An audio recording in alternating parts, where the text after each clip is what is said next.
All right, it is 8. So we'll get started here. So for test 2, you should be able to see your test 2 now. Overall, as a class, exactly where I would expect you all to be. 80% average, I want to say, if I remember right.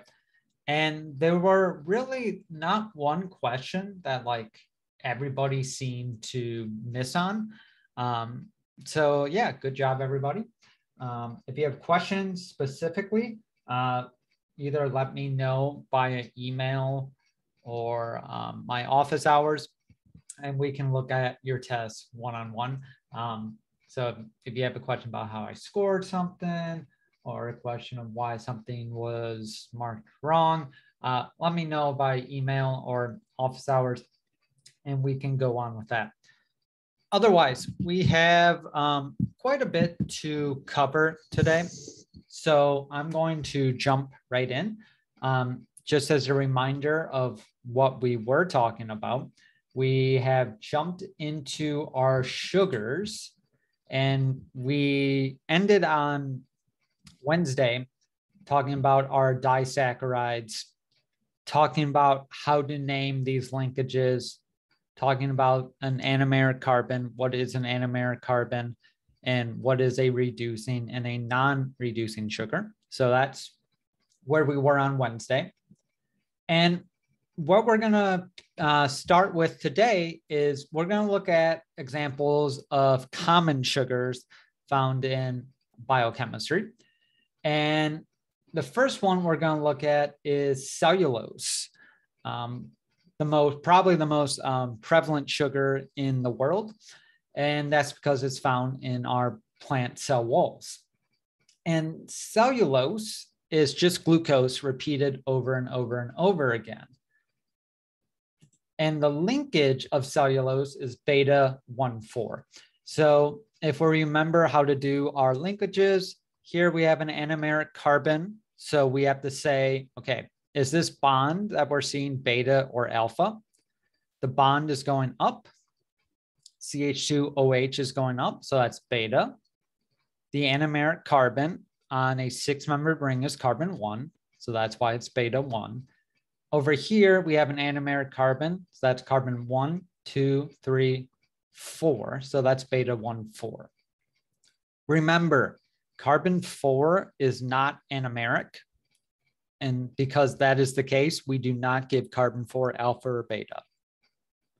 Only if your anomeric carbon is in the glycosidic bond do you use that alpha beta notation. All right, so cellulose, 15,000 glucose residues in a line. So a lot of glucose. And the reason why cellulose is so strong is because when you have 15,000 glucoses in a line, what happens is that these sheets will just stack on top of each other, and you'll get a network of hydrogen bonds between the sheets. And that's what these blue lines are showing here. They're showing that these sheets hydrogen bond with each other. So there's going to be a sheet below and a sheet above. And you get these flat ribbon-like structures that are insoluble and very, very strong. And we cannot eat cellulose. We cannot degrade cellulose. You need a special enzyme called cellulase to break down that cellulose. Some bacteria have cellulase, and the organisms that eat cellulose, like cows, termites, what they have is that they have these bacteria inside their bodies. The bacteria help to break down that cellulose. Another type of beta-1,4 linkage is with chitin. Chitin is the hard exterior shells of like beetles. Again, that's just made out of a sugar. It's kind of hard to believe that that hard material is a sugar, but it is. And it's glucose, but it's N-acetyl glucosamine, right? So let's break down that word, right? So N, so nitrogen, acetyl, as an acetyl group, glucosamine with an amine. So at the second position, that's what you have there on chitin, but it's the same linkage, both beta 1,4 linkages with chitin and with cellulose, and they both make those hard structures.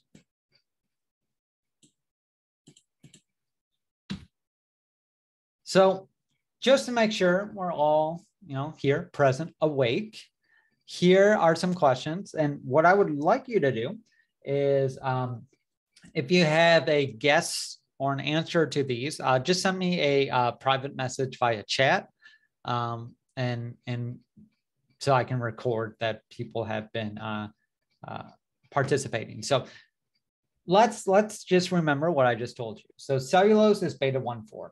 And when you answer these questions, do your best not to just look on the previous slide. See if you can just recall these based on what I just said and based on the structure. So first one is we take cellulose and we treat it with methanol. And what methanol does to a sugar is that it'll methylate any free anomeric carbons. Now, for every cellulose chain, remember a cellulose chain is beta 1,4, and there's roughly 15,000 glucose in one chain. I want to know for every chain of cellulose, how many methyl groups am I going to incorporate? And then for B, we have dimethyl sulfate. And what dimethyl sulfate does is add a methyl groups to any hydroxyl group. And I want to know, other than the first and last glucose, for the glucoses in the middle, how many methyl groups will I add per glucose? So think about this one, do your best. If you have no idea, feel free to look in the previous slide and refresh that information. But yeah, when you have an idea, let me know via chat, just send me a private message and we'll go from there.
So if you have an answer or, just give me your best guess, please just put it in the chat. You just make it a private message.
All right, so got some answers from some of you.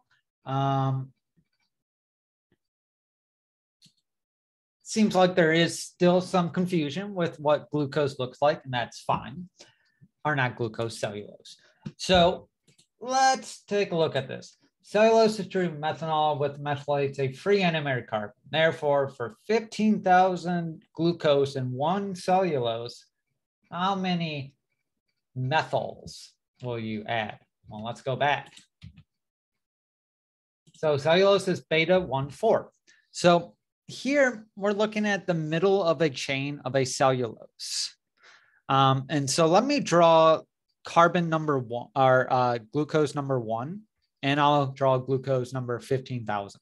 So the beginning and the end of the chain. So the beginning of the chain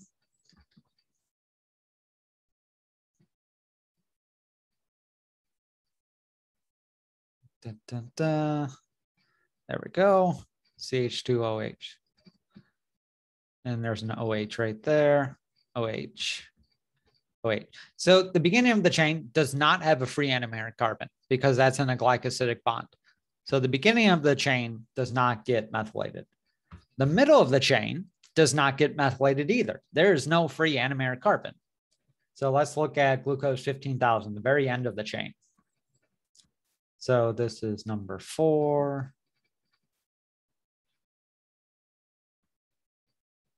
And then I want to do that, then that, CH2OH up here, and OH. So even though that's a very bad drawing glucose, glucose at the very end of our cellulose has a free anomeric carbon. So in cellulose, there's exactly 1 free anomeric carbon. Therefore, you'll add exactly 1 methyl to cellulose using this method because there's only 1 free anomeric carbon. So make sure you go back and you review what an anomeric carbon is and how to look at a structure and realize what an anomeric carbon is. All right, so, and then B adds a methyl to all free hydroxyl groups. Again, it's easier if we go here. So for every glucose in the chain, there are 1, 2, 3 free hydroxyl. So you're going to add 3 methyl groups using that reagent. So A is 1, B is 3. Any questions about that or cellulose structure now that you had a little bit time to think about it?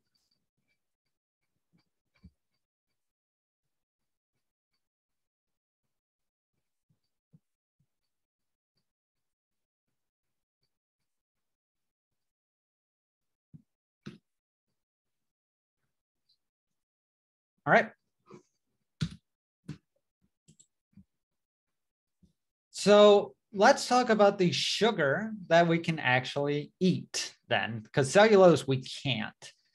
However, we can eat starch. And starch is made out of glucose as well.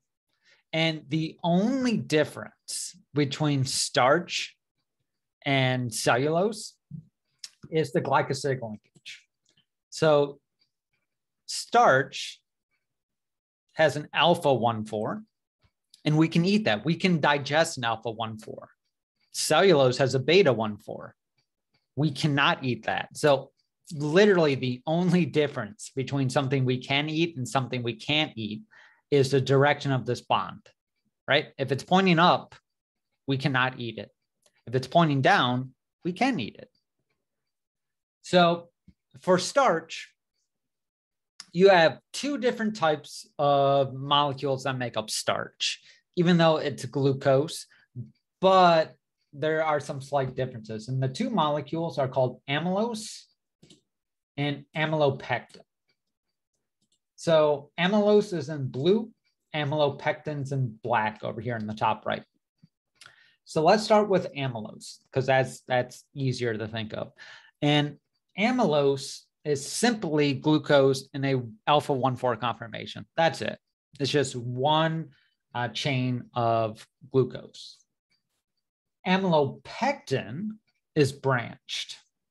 That is, every so often, when you have alpha-1,4, alpha-1,4, alpha-1,4, every so often you're going to have this alpha-1,6 branch point. And you're going to continue on in a different chain, right? So here we have amylopectin. So there would be a bunch of glucoses over here going alpha-1,4. Then one of your glucoses is going to have an alpha-1,6 that will connect to a different chain of amylopectin. And that's what's being shown here. So if we follow the black glucose at the top, you can see eventually we're going to make a 1,6 branch point. And this chain is now done. It's been incorporated into a different chain. And we can see the same thing happening to this chain right here, this chain right here, this chain right here, this chain right here, this chain right here. So all of our amylopectin will be connected to another branch by an alpha-1,6 branch point. And there will only be one amylopectin strand that does not branch off. And so when you look at reducing versus non-reducing ends, and again, non-reducing ends mean no free anomeric carbon.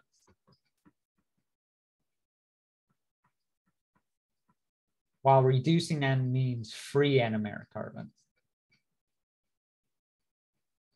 Right? So you have this giant glucose molecule with a bunch of non-reducing ends, but only one, or if you count amylose as well, 2 reducing ends. And this is actually a very good thing for plants because starch is the energy reserve, as we're there on the PowerPoint. So when plants need that emergency energy, they're going to break down starch for glucose. And they can only break down starch from the non-reducing end, right? So they have an enzyme that only works from the non-reducing end, which is great because let's see, if we take a glucose from every single amylopectin from the non-reducing end on this image, let's see how many we get. So we're going to chop off 1 glucose per amylopectin. So we get 1, 2, 3, 4, 5, 6, 7. So we have 7 non-reducing ends. So we can chop off 7 glucoses at a time if our enzyme worked from the non-reducing end. If our enzyme worked from the reducing end, that is, we can only chop glucoses off from this end, we can only chop off 1 glucose at a time, which is very slow. You're not going to get a lot of energy by doing that. So to speed up energy production, we chop glucoses off the non-reducing end. So we can get more glucoses in a faster amount of time. Questions about that idea of amylose versus amylopectin?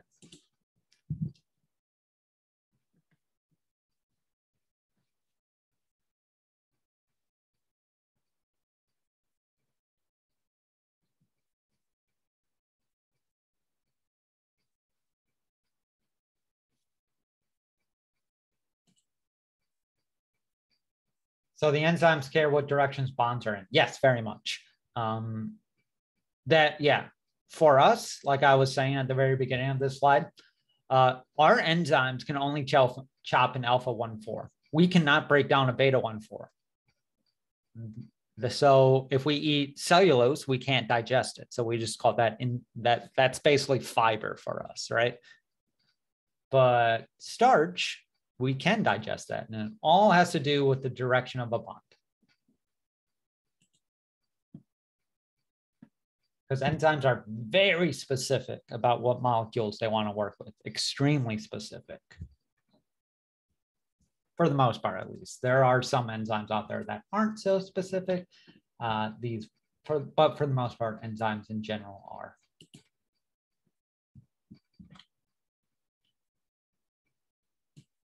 All right. Now, let's talk about animals now. And animals, we have glycogen. We don't have starch, we have glycogen. But glycogen basically has the same structure as amylopectin. So amylopectin is the branched sugar in starch. And glycogen, which is storage for us, is basically the same thing, except you have branches much more often. So it's more highly branched, but the branch points have the same type of connection. It's still, you still make branches as alpha-1,6, which I actually have down here. And the glucose, and it's glucose as well, it's still 1,4. And the enzyme that we have to break down glycogen is called glycogen phosphorylase. Those of you who are very interested in metabolism, or those of you who want to go to medical school, I would suggest taking Biochem 2, where we dig into like enzymes like glycogen phosphorylase much more in depth. But just for now, I'm just going to introduce the name. Glycogen phosphorylase breaks down glycogen, and it cleaves it from the non-reducing ends, which is the same exact strategy as starch. So basically for animals, so amylopectin would be glycogen. It's way more branched, and we don't have like amylose. We only have branched. But like starch, it's also breaking down from the non-reducing ends. And we also have what's called a debranching enzyme. And a debranching enzyme just breaks the branches apart. So if I'm going to draw, let me draw glycogen like super quick. So glycogen would probably look, something like this, where we have non-reducing ends and our reducing end. And these lines I just drew, those are your branches, your alpha-1,6. Right? And so when glycogen phosphorylase is breaking down glycogen, we work from the non-reducing end. So we're going to chop glucose off there. And then eventually we're going to come to our branch, and the debranching enzyme will just break this branch off and stick it to the end of another glycogen. We don't need to know why that's important right now. Again, that's Biochem 2, where we'll go into like the specifics of how that works, why that works. But right now, just know glycogen structure of alpha-1,4 and alpha-1,6. Know that we break it down from the non-reducing end, and know that is carried out by two enzymes, glycogen phosphorylase, and we also have a debranching enzyme to break the branches. So any questions about glycogen here? And this image on the left is just looking at some of our glycogen storages in the cell.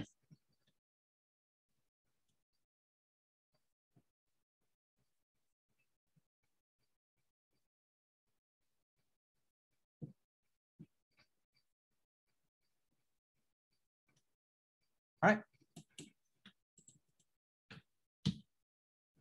So for glycogen, here's some questions like I had for cellulose, just to make sure we have the structure. So I want to know, how many reducing ends are there in a molecule of glycogen? If we have 10,000 residues and we say we have a branch at every 10 residues. And going back to starch, do you think amylose or amylopectin would be long-term storage? Or another way to ask that question, which one of these is broken down faster? Amylose or amylopectin? So like the question with cellulose, think about this. Feel free to go back and check if you have your notes up on the structures, just make sure you have it. When you have an idea, even if it's a guess, just let me know via chat. Again, feel free to send me that private message so I can get an idea of like where we are in our understanding. So I'm going to give you a couple minutes to do that, and then I'll come back to discuss it. If you have any questions, let me know.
All right, so I have some answers in here.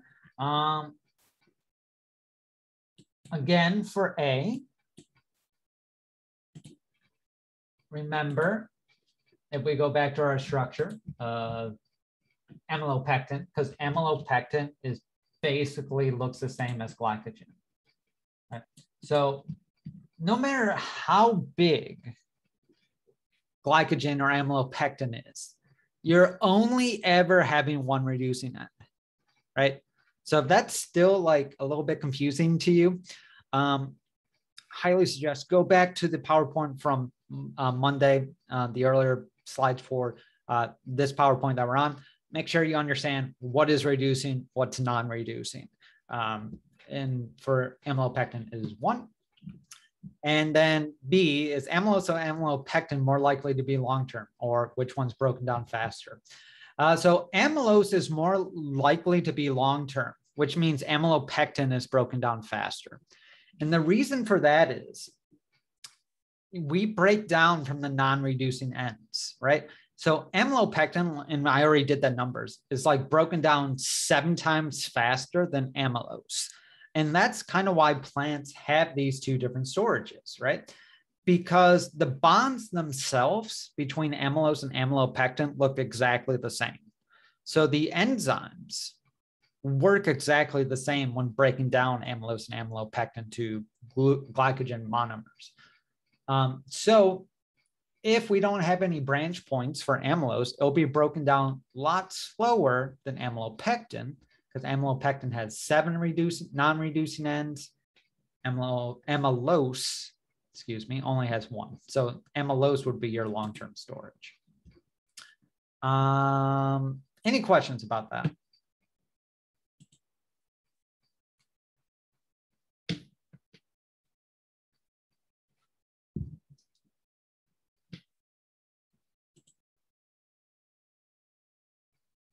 All right. Do the structure. Well, I already did that, right?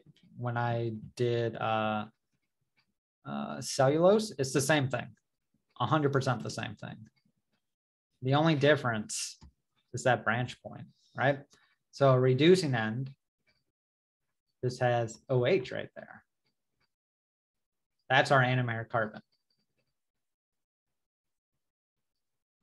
H2OH, right? And then that's going to be connected. That's the only difference between this carbon, is that this bond's not there. And it's just OH. And the only difference between a carbon at the very beginning would be that bond's not there. That's OH.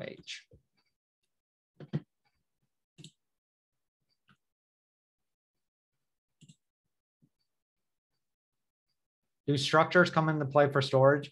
Yeah, so you can see that, and I didn't really talk about it, but here, starch is in this ribbon. This ribbon allows for compaction, right? So you can put a lot of glucoses in one area.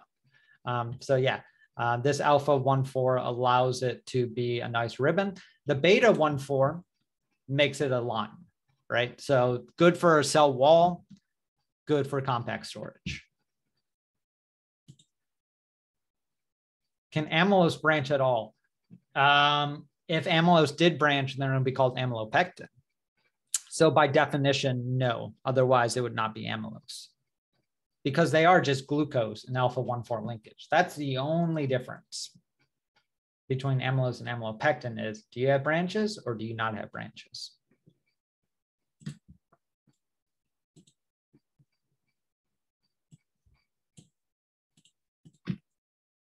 All right. So, okay. The next type of sugar, disaccharides, we're going to touch on, and then we're going to talk about them more in the PowerPoint for today, are our glycosaminoglycans. So break down, whoops, did not mean to draw that right there, undo. Let's break down that word, glyco, or yeah, glyco, sugar, amino, glycan, lots of sugars. So basically glucose with an amino group that are connected together. And these glycosaminoglycans, like it says right there, are just disaccharides that repeat over and over and over again.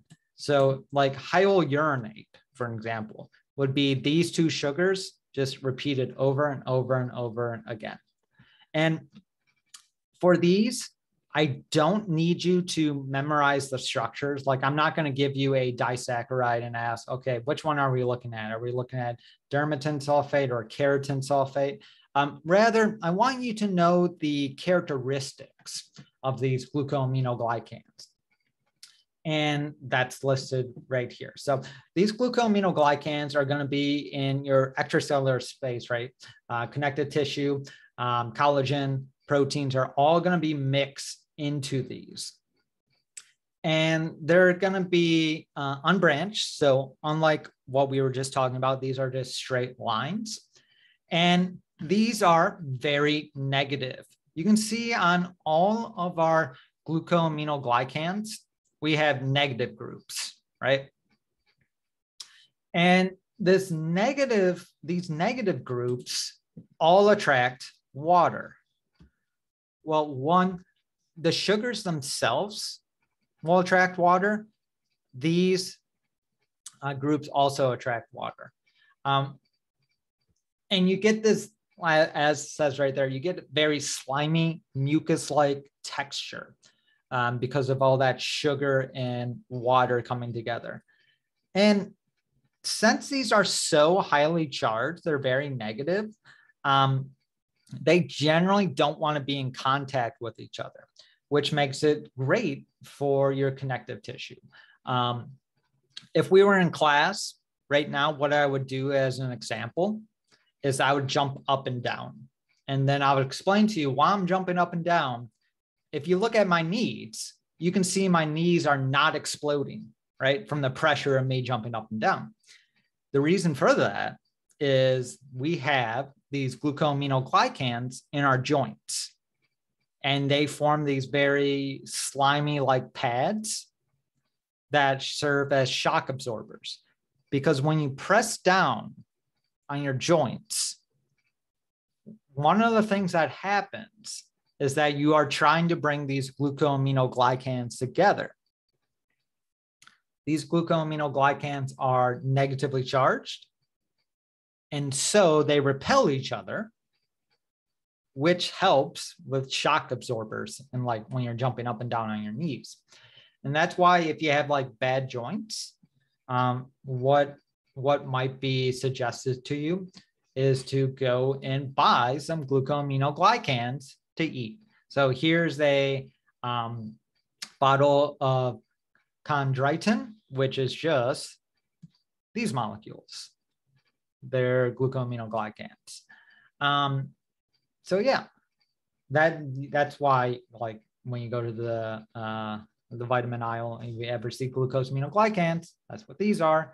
And that's why people sell them in a bottle. They think it might be good for helping your connective tissue, your cartilage reforming. Who knows if they actually do that?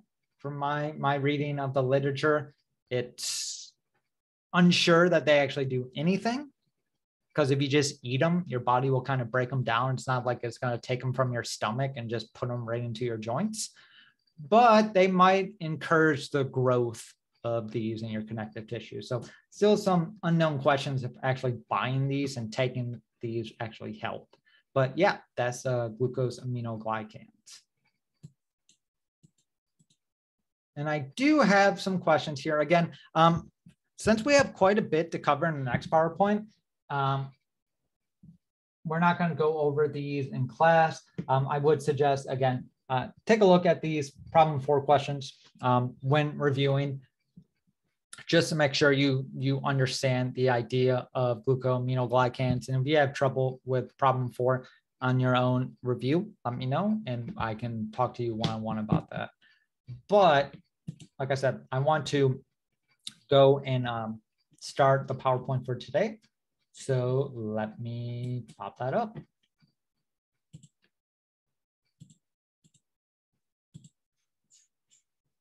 So share this. All right. And we're going to pick up right where we left off, talking about sugars. And we're going to talk about our glycoproteins now. And whoops. So what a glycoprotein is, one sec here. Okay, so glycoprotein, if we break down the word, you have glyco. Every time you see glyco in biochemistry, just think sugar, right? Glycoprotein, sugar protein. And for eukaryotes, a lot of our proteins are glycosylated. As shown there, it's very variable, right? It might just be 1 or 2 sugar molecules on a protein, or the protein could be just covered in sugar molecules. So 1 to 90% of the weight of our molecule could be due to sugar. And what is weird about adding sugar to a protein is that it's variable. And we call this concept microheterogeneity.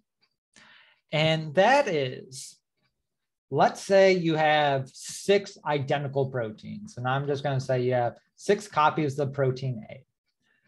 What microheterogeneity means is that each protein could have a slightly different composition of sugars on it, even though the 6 proteins, looking at the amino acid sequence, the 6 proteins themselves are identical.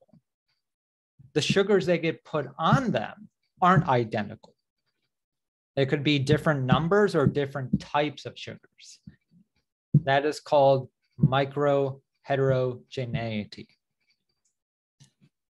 And the field of studying sugars is called glycomics. Very big field, understanding how sugars and sugars and proteins interact. And the example protein we're going to focus on today are called, well, it's kind of like a class, but proteoglycans. And what a proteoglycan is our protein connected to our glycosaminoglycans in the extracellular matrix. Okay, so these glycosaminoglycans, and that's kind of a misspelled word, glycans. These are the dimers we were just looking at the previous slide, right? So those sulfonated compounds are glycoaminos. And when you connect them with a protein, you get a proteoglycan. And this is what it looks like. So let's look at the structure. First, we have this big red line. That is our hyaluronate, which is just a sugar. Hyaluronate was one of our disaccharides on the previous slide. So this is a glycosaminoglycan.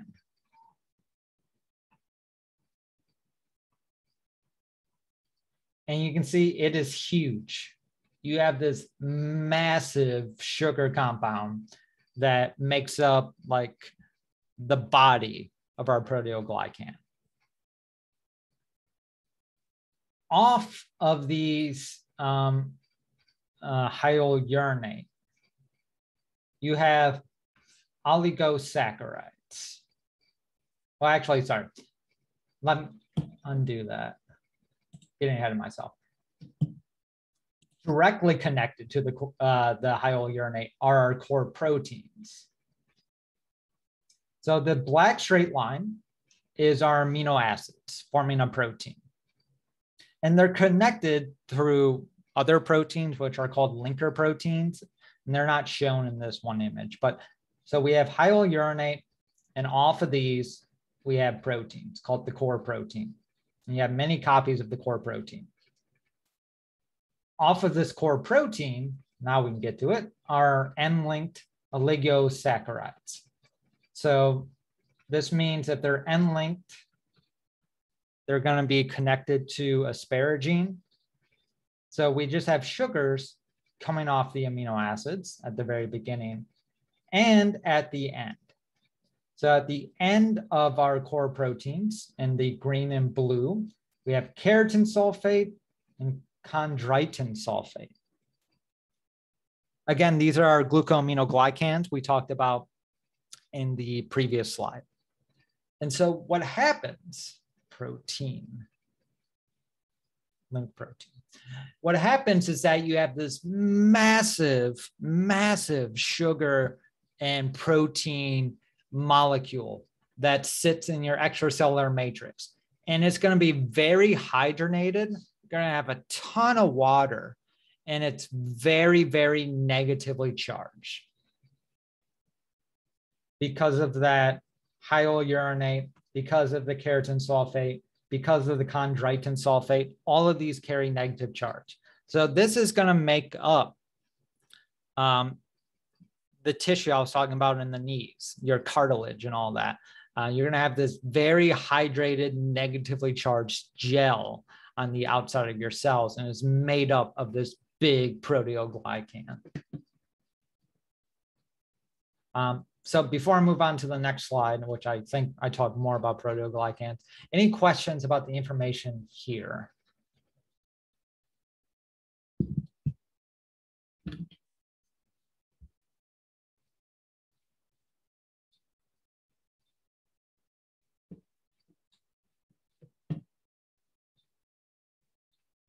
All right.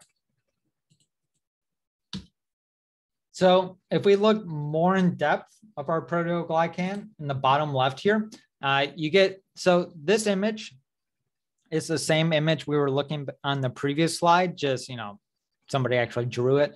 And here's our hyaluronate in the center. And on the yellow here are the link proteins I was talking about. They're basically proteins that connect the hyaluronate with our core protein. And then we have all these other sugars, which are our chondroitin and our keratin. And I mentioned it on the previous slide as well with N-linked, but when sugars connect to proteins, they can only do it via two atoms. They can only connect via nitrogen or an oxygen, which means when our proteins become glycosylated, that is, our proteins get sugar, you can only connect to 3 amino acids. N-linked is asparagine, O-linked is either serine or threonine, right? Those are the only amino acids that will ever connect to a sugar.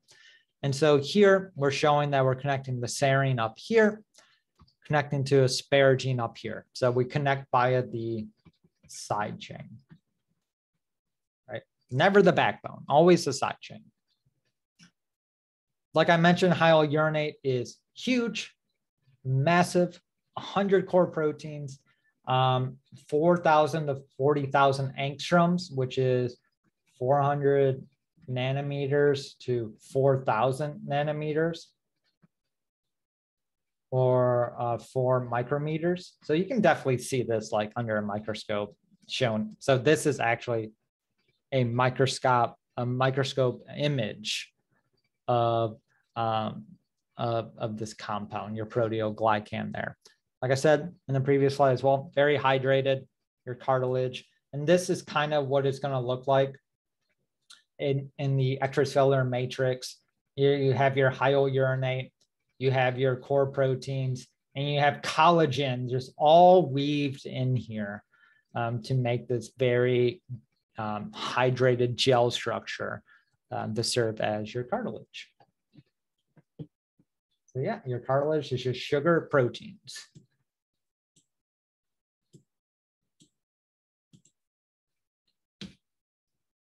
And so here are some questions to make sure we understand our proteoglycans, their structures, and all of that. So question A. So following synthesis, we store proteoglycans in a very condensed state inside the cell. When we store these inside the cell, we're going to have a ton of calcium ions. And when we release proteoglycans into the extracellular matrix, these calcium ions are pumped out. They no longer interact with the proteoglycan. So question 1 is, if we're not actually using these calcium ions when we deploy the proteoglycan in the EC matrix, why do we need calcium ions for storage? That's what that question is basically asking. Why do we need Ca for storage? And B is that one of the things that bind to glycosaminoglycans are these fibroblast growth factors. I want to know, for fibroblast growth factor, what amino acid do you think would be prevalent if it wants to interact with our glycosaminoglycans? So let's start with A, because I think if we understand A, we can get B relatively easily. So A, anyone have any ideas? When we store this proteoglycan inside the cell, why do we need calcium? And when we deploy it in the extracellular matrix, why don't we need calcium? Why do we get rid of the calcium? Anyone have any ideas on that issue?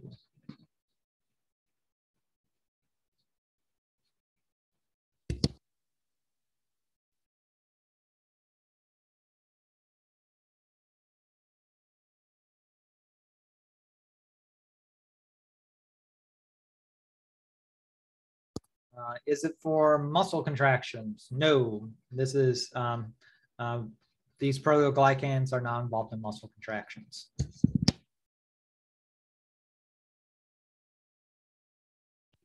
Calcium allows for movement of proteoglycan? Not really. It's not going to have to do with movement.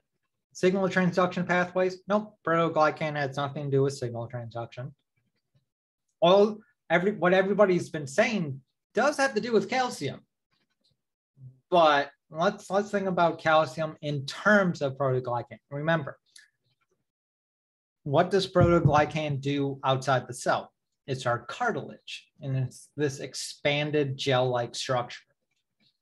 So I want to know, if we have this expanded gel-like structure and we're storing it inside the cell, why is this stored with calcium? What's that calcium doing? And think more in the chemistry front than the biology front, right? Remember, this is biochemistry. So we have two things to consider. Is this a biological question or a chemistry question? And this is definitely a chemistry question. Is it because of the charge? Yeah, exactly, right? These proteoglycans are extremely negative, right? So let's take that idea of charge one step further. If I'm storing something that's extremely negative inside the cell, why would I put a bunch of positive ions with it? It's binding with a negative charge and neutralizing it. Yeah, so that's basically the idea here. These proteoglycans are these huge structures. But we have to make these structures inside the cell. So it would not be good to have this huge gel inside of a cell. You'd probably kill the cell. So you want to make it compact. You want to store it. But all these sugars, all these little branches, these are all very negatively charged. The hydrourinate itself is very negatively charged. So you have this huge molecule, extremely negative, which is great for cartilage because it wants to spread out. But if we want to store it in a compact form, we add a bunch of positive ions. These positive ions interact with the negative charges, allow your proteoglycan to be stored in a nice little compartment. When you release the proteoglycan into the extracellular matrix, you want it to expand, right? You want it to be this giant gel. So you do not incorporate the calcium ions at that point. You let all the negative charges repel each other, and now you have a giant molecule that's all spread out. So questions about that idea of storage versus deployment and why you need a positive ion.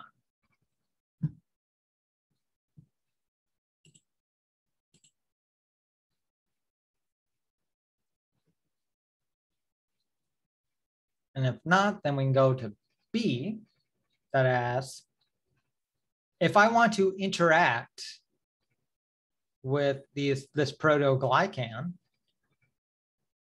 what amino acid would be best suited for interacting with this proteoglycan? Who remembers their amino acids?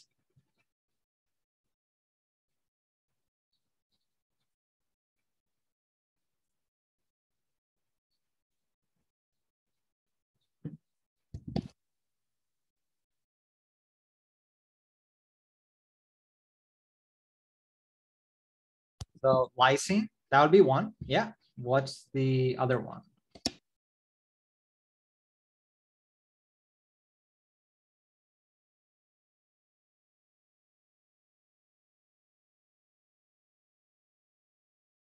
Yep, lysine and arginine.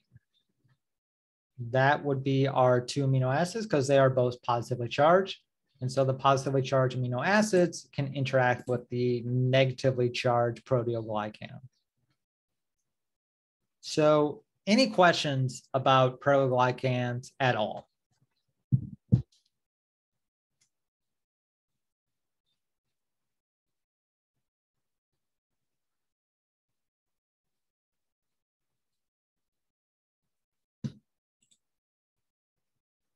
His is not positive enough. Histidine is going to be one of those molecules that 40% of the time it's positive, 60% of the time it's not positive.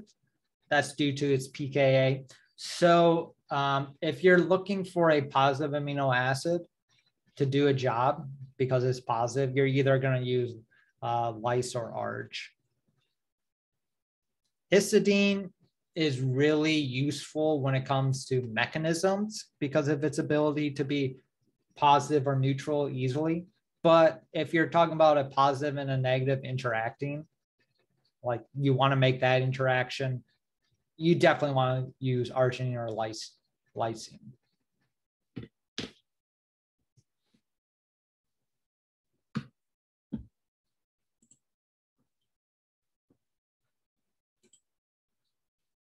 All right.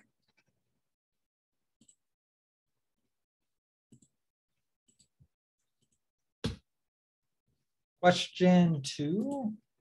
Looks like so the calcium in question A stays in the space when the proteoglycan leaves. I believe it's like just pumped out and it's not. So when you basically, my understanding is like if you have a cell, that's a cell, and you have a compartment with proteoglycan right here, like the proteoglycan is going to go this way and the calcium will like maybe go that way. It's just going to be directed outside. Like they're going to just go in separate directions. And because when you are pumping out that calcium, you're allowing the proteoglycan to come unfolded, right? So I don't think it stays in the same space. I think what actually happens is that you have special enzymes that just pump it out. You actually pump the calcium out of the space, allowing that proteoglycan to unfold while it's being deployed. That's my understanding of it, at least.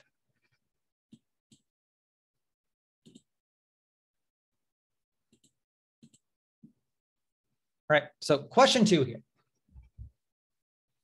We're doing an SCS page. And the thing about SCS pages, when you do it on a glycoprotein, you usually have it come out as a smear. And for example, let's say that like, you know, these lanes are glycoproteins. So here's our ladder. This is our lane of known molecules. And we did proteoglycans in 1, 2, 3, 5, 6, 7. And when you do this, you actually see like this giant plot. And normally, if you've never done an SCS page before, normally you should get a nice crisp band. You should get bands that look like this, that are not big. So I want to know, based on what we talked about today, why do glycoproteins appear as a smear, this wide band on an SCS page, compared to proteins that are not glycosylated that look like one nice sharp band? Anyone have any ideas on that idea? I already mentioned the answer earlier today, like maybe 10, 15 minutes ago.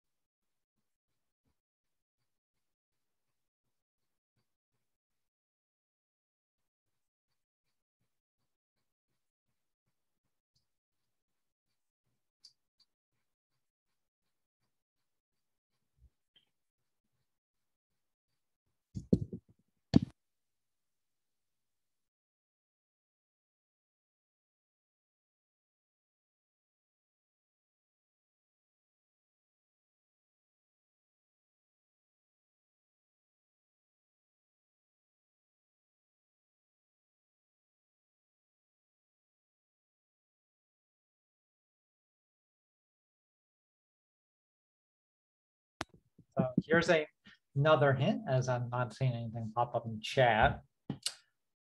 So a smear and SDS page, remember an SDS page measures weight, right? It tells us the weight of a protein.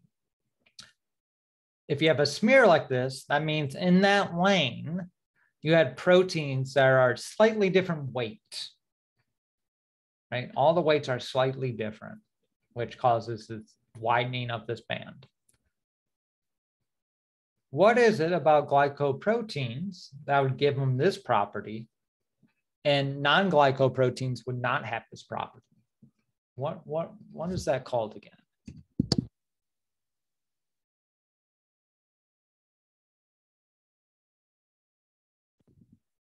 The glyco. It does have to do with the sugars. What about the sugars? And the word I'm looking for starts with an M, ends with a Y,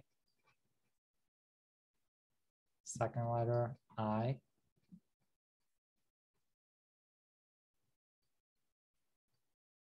Microheterogeneity, yes, right? So remember, this concept of microheterogeneity is that you can have identical proteins, but these proteins are gonna have different sugars put on them. So when you do an SDS page on a glycoprotein, they're all gonna have slightly different weights. And so that's why you see that band expanding to a smear, because even though it's the same protein, they have different sugars, which is different weights. While a non-glycosylated protein, it's always going to be the same amino acid sequence, right? And nothing else added onto it. So the proteins are the exact same weight, which means when you do this SDS page, they come out as one nice clean band. Questions about that idea?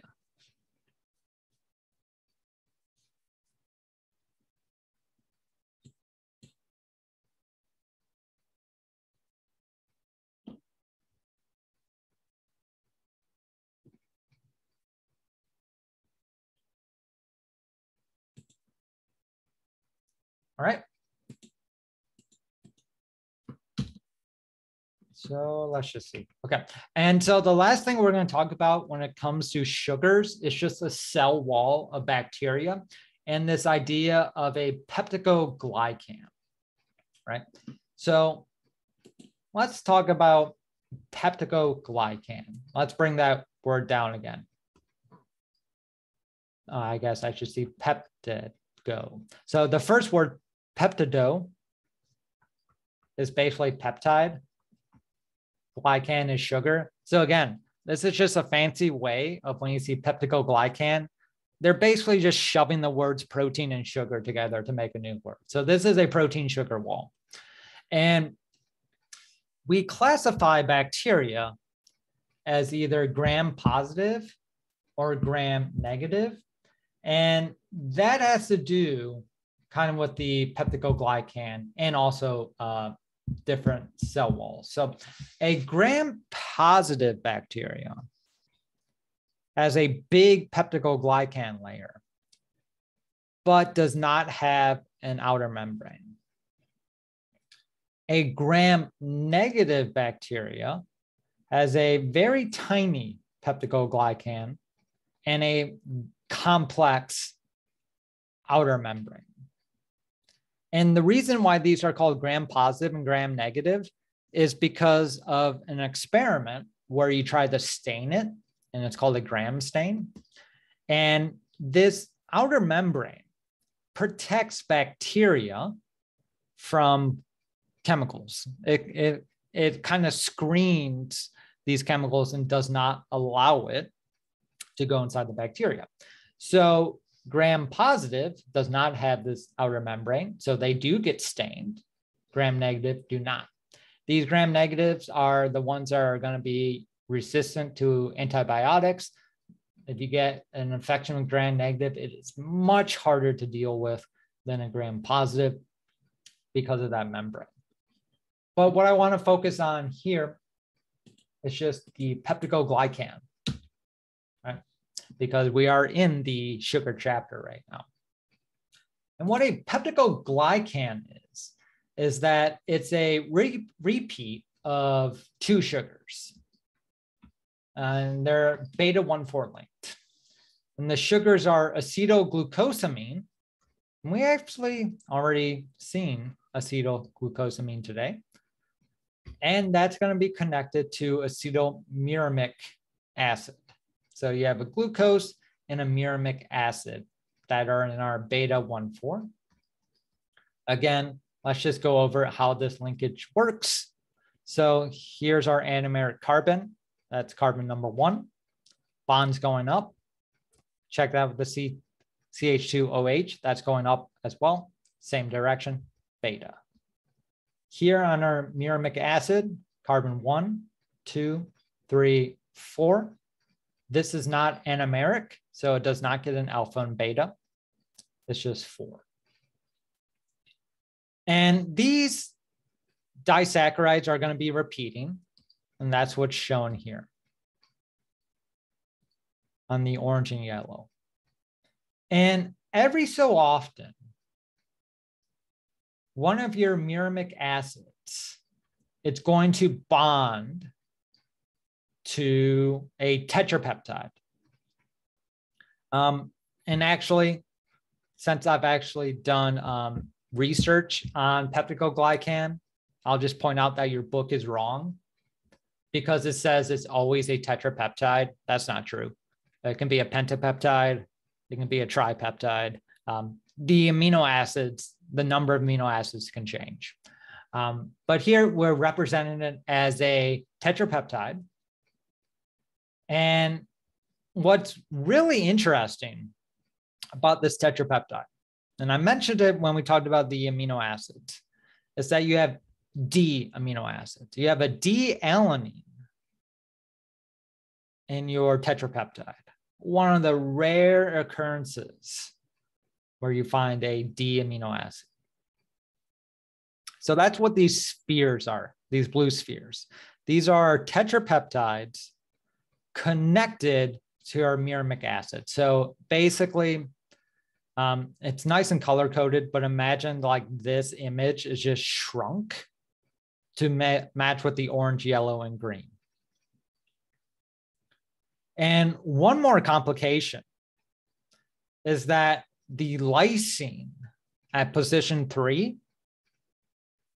that can be connected to an alanine in a different tetrapeptide, right? And this is a cross-link.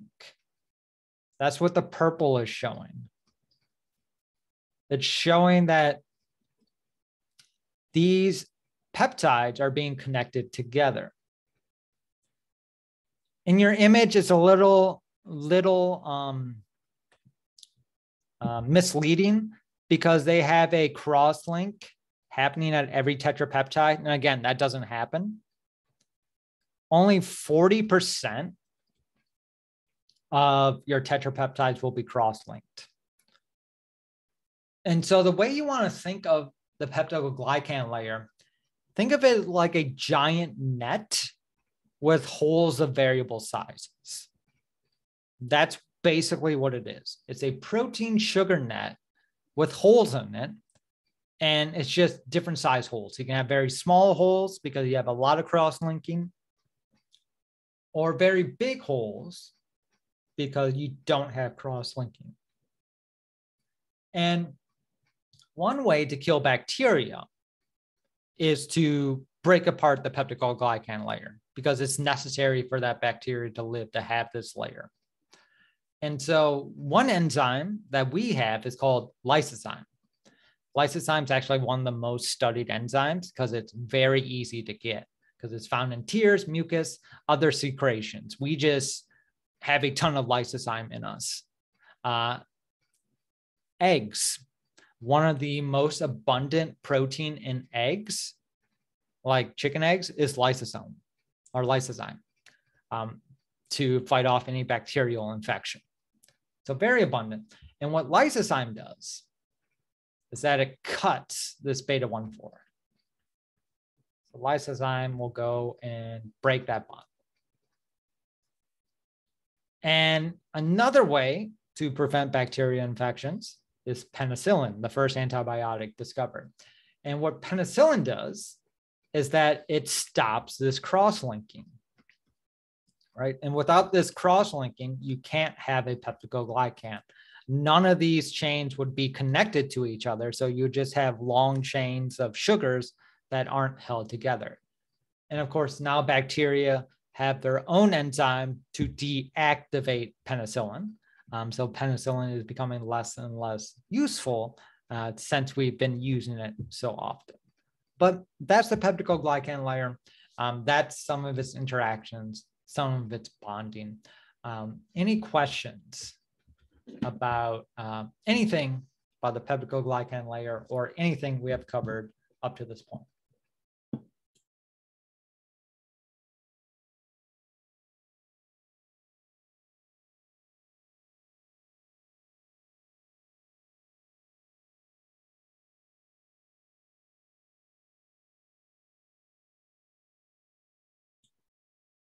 All right.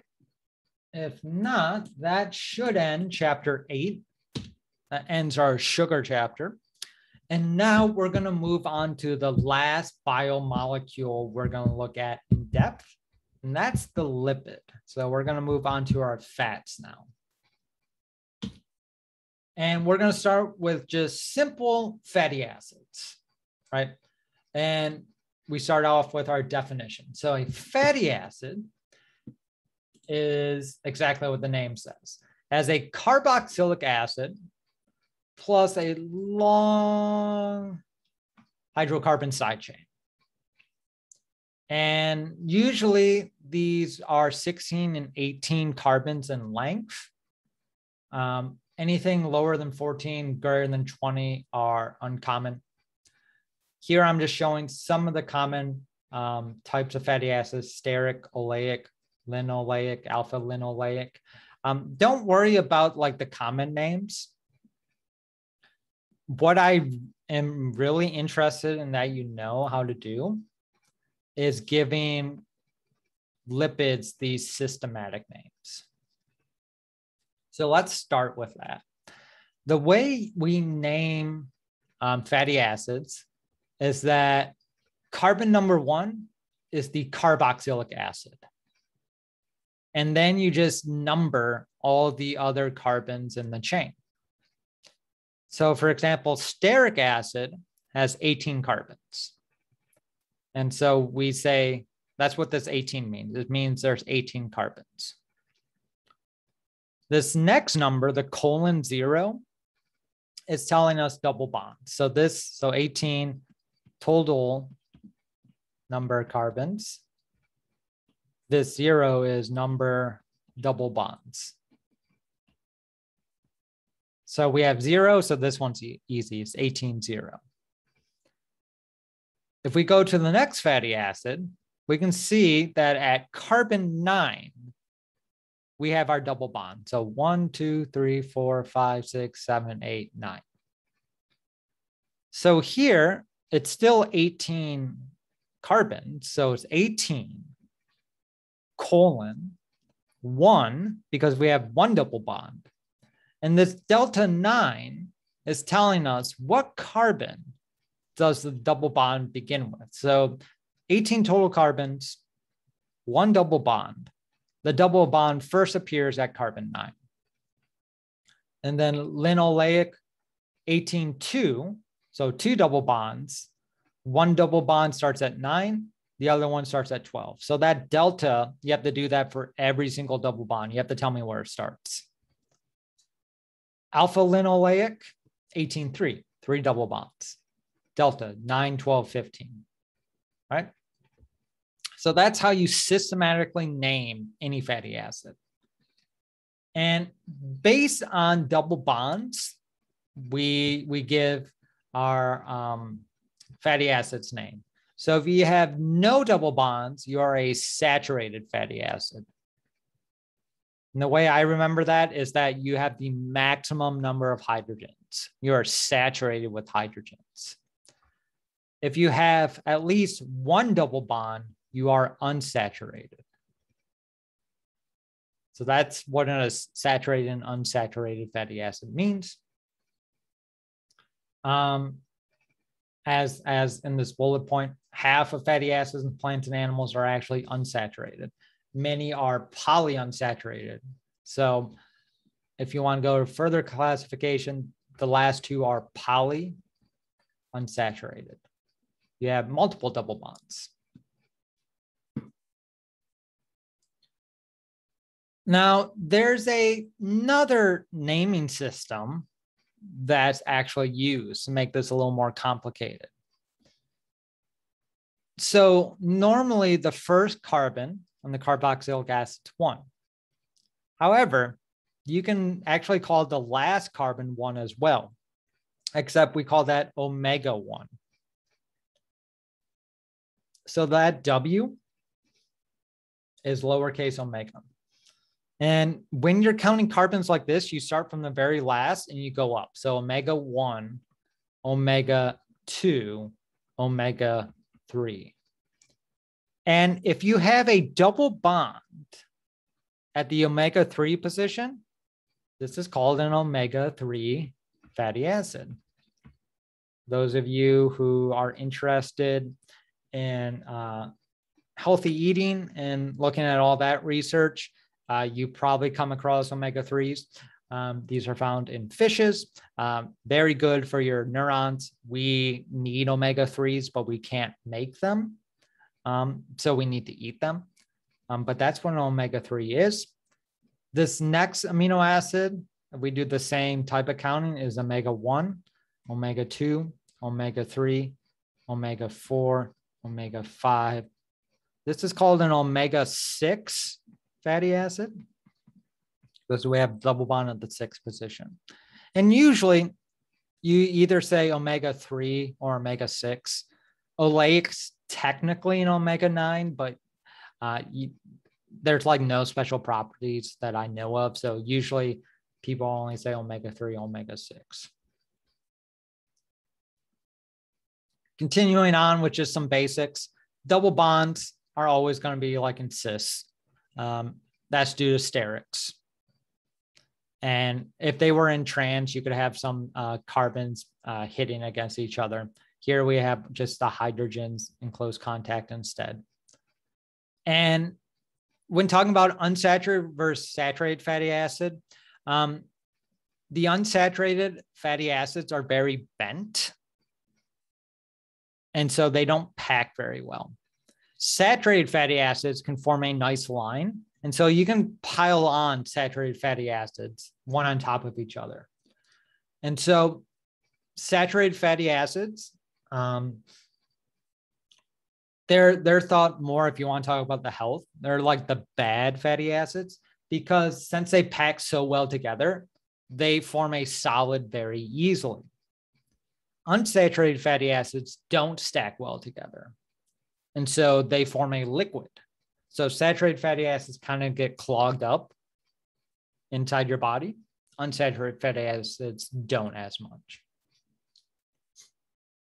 So that was a lot of information in one slide. I understand that. So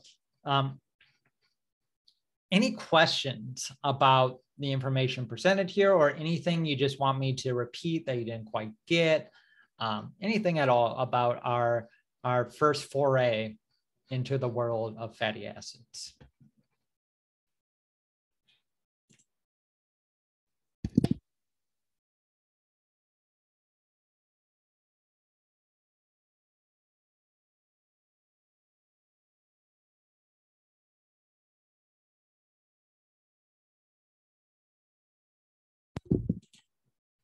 Okay. So let's see if you got that. I want you to tell me the systematic names of each one of these fatty acids. Let me know if it's saturated or unsaturated. And let me know if we're working with any omega 3s. So I'm going to give you a couple minutes to do this. See if you can name these. If you have questions, let me know, but now is your time to practice. So let's get to it.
do a couple more minutes of allowing you to practice on this. If you have names that you think it's right or whatever your best guess is, feel free to let me know. If you have questions going through this, not sure, let me know as well.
All right, let's do some naming.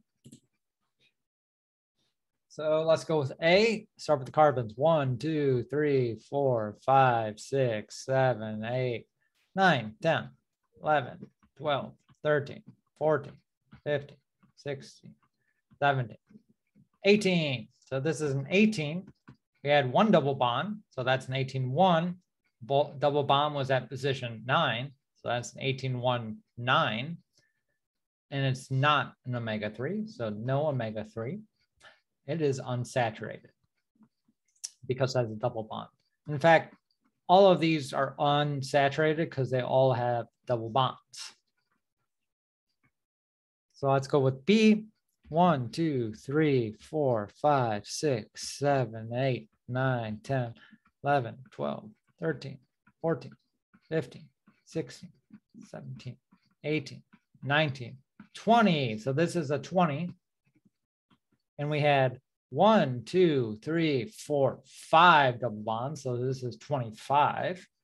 We have to say where the double bonds are. So delta 5, 8, 11, 14, 17. So this is a weird one. 11, 14, 17. So that's our B. And is it omega-3? Yes, it is. Because omega-1, whoops, W, omega-1's here, omega-2, omega-3. So we have a double bond at the omega-3 fatty acid. So yes, that's B. Let's go to C.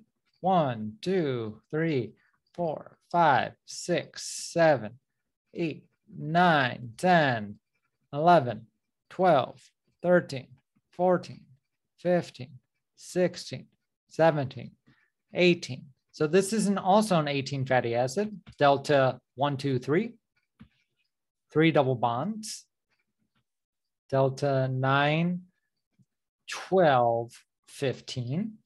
That's where the double bonds start. And it is an omega-3 as well, omega-1, omega-2, omega-3. So yes, it is an omega-3.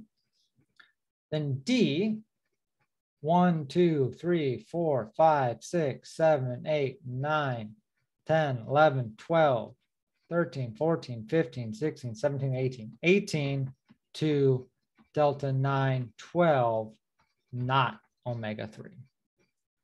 So that is how you can name any lipid in the world, just by following that type of notation.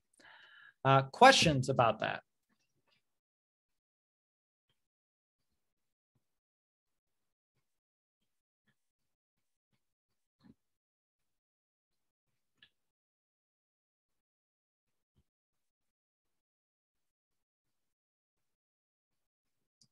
All right.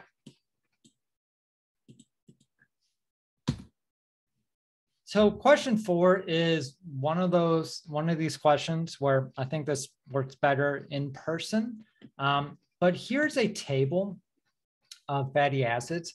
And one of the things that you should train yourself to do if you want to continue in the sciences is learn how to read a table and tell me what trends you see in the table.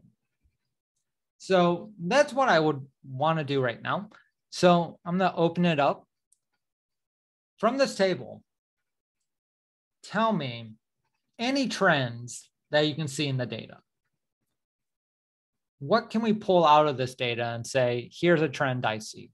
And I'll just start you off.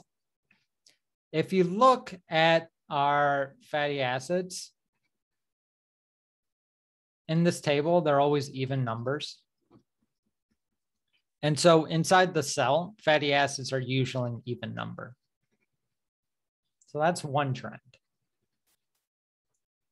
What other trends is there in this data?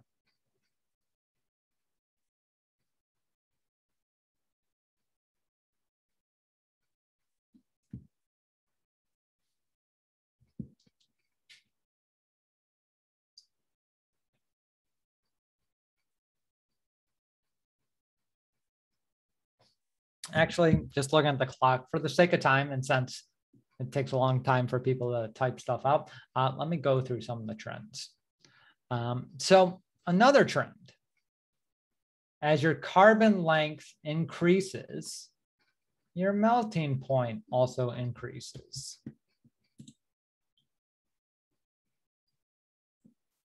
So the longer the carbons go,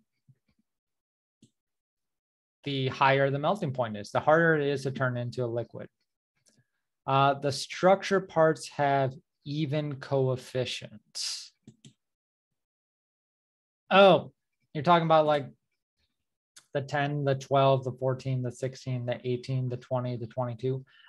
Yes, that goes along with everything being an even number. This is just saying that like the beginning carbon is different, the ending carbon is different, and everything in the middle is CH2. And since we're dealing with even numbers, yes, they're always going to be an even number. So another trend is that if you compare an 18.0 to an 18.1, or an 18.1 to an 18.2, or an 18.2 to an 18.3, more double bonds equal lower melting point, right? And that's something we already talked about. When you have double bonds, it's hard to interact with other fatty acids because you are a bent molecule. And so it's harder to come together to form this solid. So the more double bonds you have, the lower the melting temperature. When looking at double bonds are spaced 3 carbons apart. Right, so remember these numbers are telling us, you know, where the double bonds are. So you have a 9-12, 9-12, 15, 6-9, 12, 5-8, 11, 14, 5-8, 11, 14, 17, 4, 7, 10, 13, 16, 19. If you have multiple double bonds in one fatty acid, you're going to space them 3 carbons apart. They're always going to be 3 carbons apart. So that's another trend in the data. Just making sure I'm not missing any.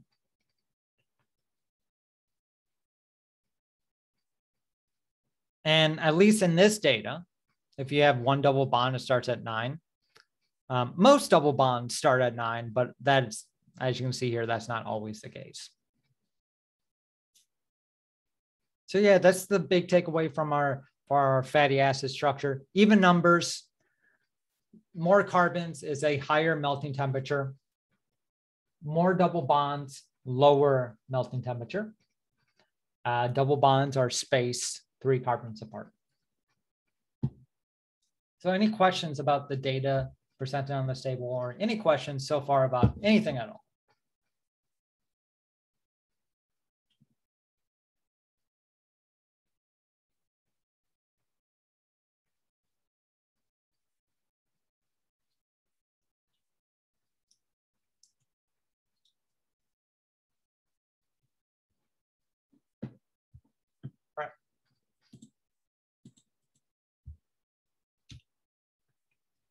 Now, let's talk about our triacylglycerols now. So we've been talking about just one fatty acid.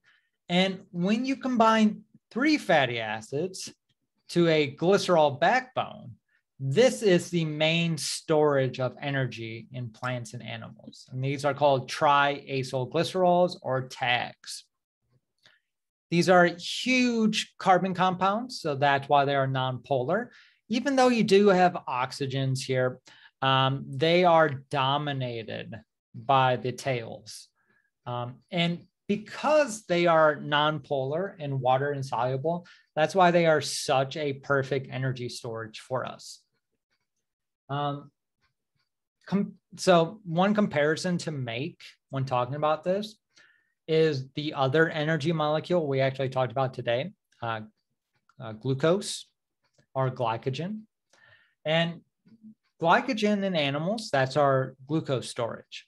However, glycogen is surrounded by water. So basically, for every 1 gram of glycogen, you need 2 grams of water, right? So 1 gram glycogen is, I think, surrounded by 2 grams of water just to dissolve it. So if we didn't have fat, everybody here would basically weigh double the amount they do now because you would just be carrying all this water weight. However, triacylglycerols don't attract water, so you can just shove them into these fat cells and you got this giant mixture of energy. And usually they're going to be a mixture of tags in these fat cells. For plants, they're mostly going to be unsaturated. Animals have more saturated than plants, but you also have unsaturated as well. One way to remember this is if you ever do cooking, like olive oil is a liquid because it has so many unsaturated fats. Like beef fat is a solid, or lard, whatever, is a solid because it's made out of a lot of saturated fats. And that, as we talked about in the previous table, directly influences their melting temperature. And these fat cells, they get the name of adipocytes. And we'll talk about this for those of you who take Biochem 2, but these adipocytes are what are storing and synthesizing and breaking down these triacylglycerols. And an adipocyte is just a cell that has like nothing but triacylglycerols in them. They are just packed full of fat. But yeah, that's our main storage. And that is what the molecule looks like right there on the left.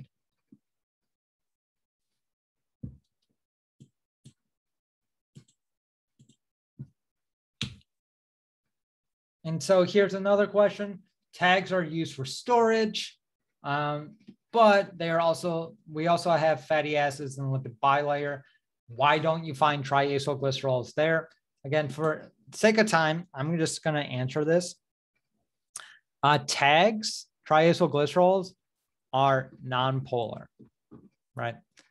It does, like I said, it does have oxygens, but really those oxygens don't matter when it compares to all these other carbons. In the lipid bilayer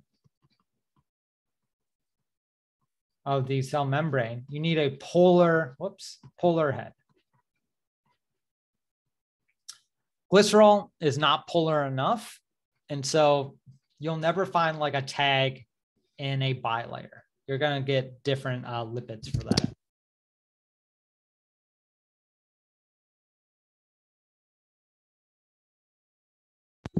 So that's why our tags are storage and not used for our bilayer there. All has to do with the polar head group versus non-polar head group. So any questions about tags or anything at all up to this point?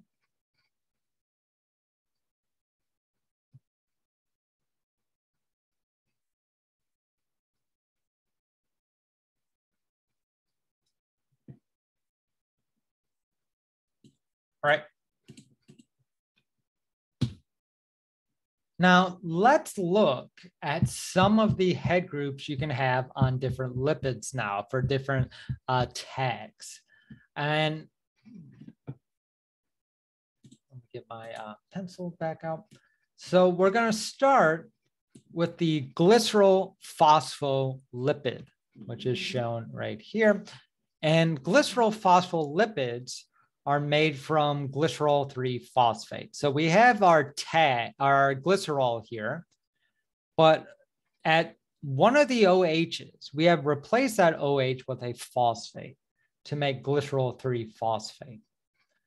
And a glycerol phospholipid is that you connect your fatty acids. So these R's would be carbon chains, so fatty acid, right? So you connect those to two of the carbons in glycerol. And on the phosphate, we have this X. And based on what the formula of X is, you get a different name of the group and a different name of the lipid. So for example, if that X was just a hydrogen, this group XOH would just be water at that point, and you get phosphatidic acid. If that X was this, that's called an ethylolamine group, and you get phosphatidylethylolamine.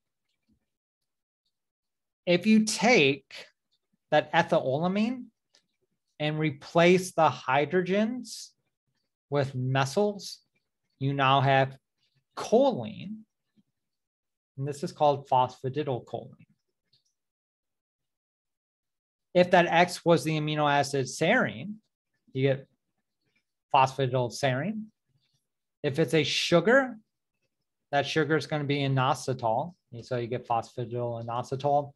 If it's another glycerol, phosphatidylglycerol, and then you can have a phosphatidyldiglycerol. Basically, you just connect two of these things together. So that's a modified tag where you just put a phosphate at the 3 position.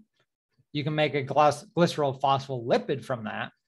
And based on what's on your phosphate group, your lipid gets a special name. So don't be shocked if I give you like pictures of lipids with these head groups and just ask for the name of the phospholipid.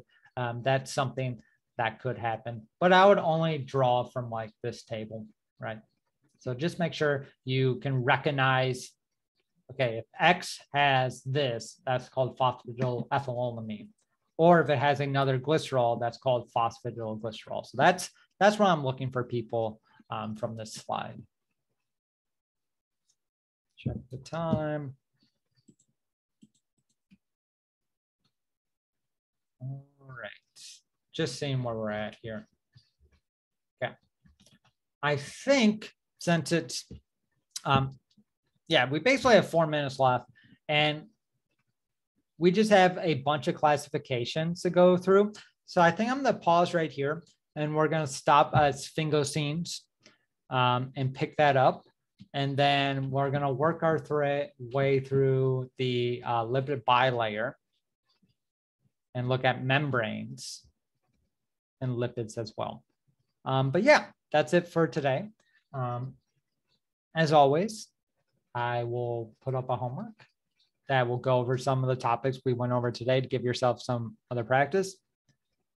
If you have any questions, concerns, anything we went over today, reach out to me.